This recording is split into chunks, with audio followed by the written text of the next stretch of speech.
মধ্যপ্রাচ্যে পশ্চিমা দেশগুলোকে ঠেকাতে মরিয়া হয়ে উঠেছে ইরান। এ লক্ষ্যে জোরদার করেছে নিজেদের গোয়েন্দা কার্যক্রমও।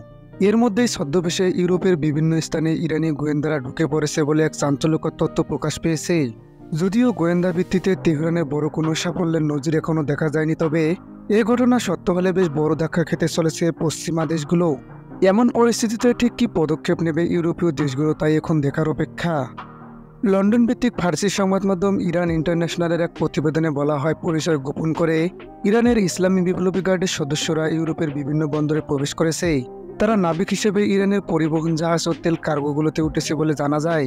এ সময় যারা এসব তথ্য দিয়েছে তারা মধ্যপ্রাচ্যে একটি নিরাপত্তা সংস্থার সঙ্গে যুক্ত বলে জানায় সংবাদ মাধ্যমটি। সূত্র জানায়, আইআরজিসির এসব গোয়েন্দারা নিজেদের পরিচয় প্রকাশ না করেই অস্ত্র নিয়ে রোমানিয়া, স্পেন, ইতালি ও বেলজিয়ামের বন্দরে প্রবেশ করেছে।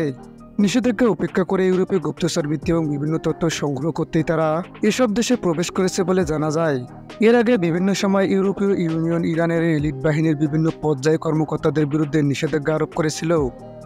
এখন পর্যন্ত মানবাধিকার লঙ্ঘন, পরমাণু কার্যক্রমে জড়িত থাকা ও ইউক্রেনের বিরুদ্ধে রাশিয়াকে সহায়তা করা সহ বিভিন্ন অভিযোগে ইরানের 227 ব্যক্তি ও 42 প্রতিষ্ঠানের উপর নিষেধাজ্ঞা দিয়েছে ইউরোপীয় ইউনিয়ন।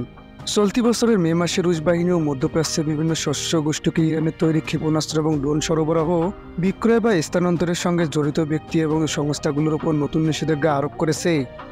সাধারণত বাণিজ্যিক জাহাজগুলোতে সশস্ত্ররক্ষী মোতায়েন করা আন্তর্জাতিক সমুদ্র আইনের পরিপন্থী। এমনটা হলে তাদের কী কারণে অস্ত্র দেওয়া হয়েছে তা সংশ্লিষ্ট বন্দরের কর্তৃপক্ষকে আগেই জানাতে হয়। সাধারণত ইউরোপীয় বন্দরগুলোতে সশস্ত্র রক্ষী অনুমোদন দেওয়া হয় না। ইরান ইন্টারন্যাশনালের এক প্রতিবেদনের জবাবে আন্তর্জাতিক সমুদ্র চলাচল সংস্থা তথ্য আইএম জানায়, জাহাজের পতাকাবাহী দেশ তাদের জাহাজের নিরাপত্তা সংক্রান্ত বিধান নির্ধারণ করবে, এমনকি সেখানে যদি সশস্ত্ররক্ষী প্রয়োজন হয় তা তারাই জানাবে। অন্যদিকে বন্দর কর্তৃপক্ষ তাদের সীমানায় আগত জাহাজের কী ধরনের নিরাপত্তা থাকবে তা নির্ধারণ করবে।